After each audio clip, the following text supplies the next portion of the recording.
আল্লাহ বলেছেন ফামান ফারাদা ফীহিন্নাল হজ ফালা রাফাথা ওয়ালা ফুসুকা ওয়ালা জিদালা ফিল হজ। হজে যায় যেন ঝগড়া কেউ না করে। হজ করে আসছেন আর একটুও ঝগড়া করেন নাই, এমন হাজী সাহেব আছেন কেউ এখানে? কারোর সাথে কোনো তর্কাতর্কি গন্ডগোল ফাসাদ কিছু করেন নাই, আসেননি কেউ? হাজী সাহেবদের কথা বলছে, যারা হজ করে আসছেন আগে সব হাজী সাহেবরা হাসতেছে মিটমিট করে। কারণ হলো এটা আসলে খুব টাফ। এখানে দেখা যাবে যে এজেন্সির লোকজন বলে নিয়ে গেছে যে আপনাদেরকে কবুতর চত্বর হোটেল দেওয়া হবে। কোথাকার কবুতর? কবুতরের জায়গায় হাঁস মুরগি পার হইয়া গরু ছাগলের চত্বর সার পার হয়ে গেছে, তারপর যায় হোটেল সেখানে। এরকম দুই নম্বরই এজেন্সিগুলো করে কি করে না? আচ্ছা, এরপর যায় সেখানে যাওয়ার পরে রুমে আছেন একজন হলো যশোরের, একজন বরিশালের, আরেকজন নোয়াখালীর, আরেকজন সিলেটের। বুঝতে পারছেন? এবার দেখা যায় ঠেলাঠেলি, একজনকে এসি আরো কুলিংটা বাড়ায় দেন তো, আর জনকে সর্বনাশ, আপনি কি পাগল হয়েছেন নাকি? এটা কি বরফ না ফ্রিজ? আপনি বাইরে যায় শোন, লাগে গন্ডগোল হয় কি হয় না? তো এই জিনিসগুলো যে হবে এটা আল্লাহ জানেন। এই জন্য আল্লাহ বলছেন ফামান ফারাদা ফীহিন্নাল হজ, যে ব্যক্তি হজ করতে যাবে সে যেন ঝগড়া না করে। আচ্ছা, আল্লাহ তাআলা তো বলেন নাই যে নামাজ পড়তে যাবে মসজিদে সে যেন ঝগড়া না করে। আল্লাহ তো এটা বলেন নাই। কেন? কারণ আল্লাহ জানেন যে নামাজের সময় ঝগড়ার কিছু নেই, এখানে ঝগড়া হওয়ার অপশন, আর হজে গেলে ঝগড়া হওয়ার অপশন আছে, এটা জানেন আল্লাহ। এই জন্য আল্লাহ আগেতে বলে দিয়েছেন খবরদার এখানে যেন গন্ডগোল করবে না। এখন আপনার জন্য এটা পরীক্ষা যে আপনি এটা করবেন না। এখন মুশকিল হলো আমরা হুজুররা এসব ওয়াজ করলে বলে কি, এই বেটা কোনো না কোনো এজেন্সির দালাল হয়ে যায়, যার কারণে এইসব ওয়াজ করে আমাদেরকে মুখে কুলুপ দেয়। ডক্টর খন্দকার আব্দুল্লাহ জাহাঙ্গীর রহমাল্লাহ একবার বলছিলেন, বলে যে আমি একবার হাজীদের প্রোগ্রামে এরকম কথা বলছি, ওনাদের সাথে আমি গেছি। আপনি দিয়ে ওয়াজ করবেনই, যেহেতু এজেন্সি আপনারা নিতেছে, আমরা যেন জগাজাটি না করি, আপনি তো আমাদের মুখে কুলুপ দিবেনই।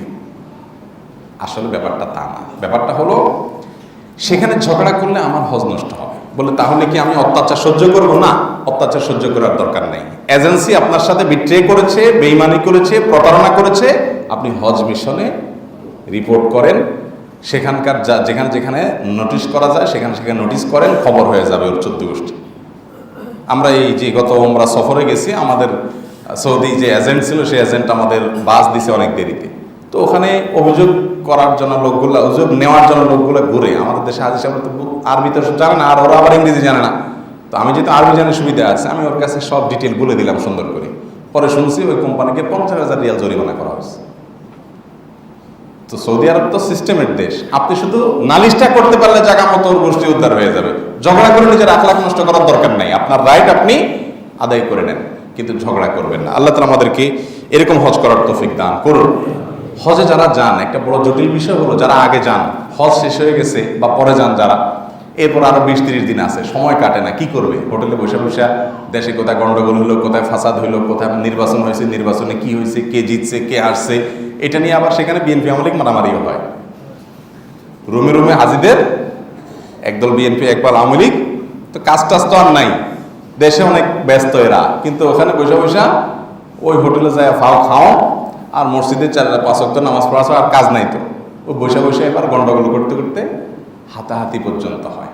এই সময়গুলোকে নষ্ট করে আমাদের দেশি হাজিরা। তো আমরা যদি ভবিষ্যতে আল্লাহ যাওয়ার তৌফিক দান করে, বা যারা এবার যাচ্ছি ইনশাআল্লাহ বিইذনিল্লাহ হজের প্রতিটা মিনিটকে কাজে লাগানোর জন্য পরিকল্পনা করে তারপর নিয়ে যাবো ইনশাআল্লাহ, চেষ্টা করবো না ইনশাআল্লাহ।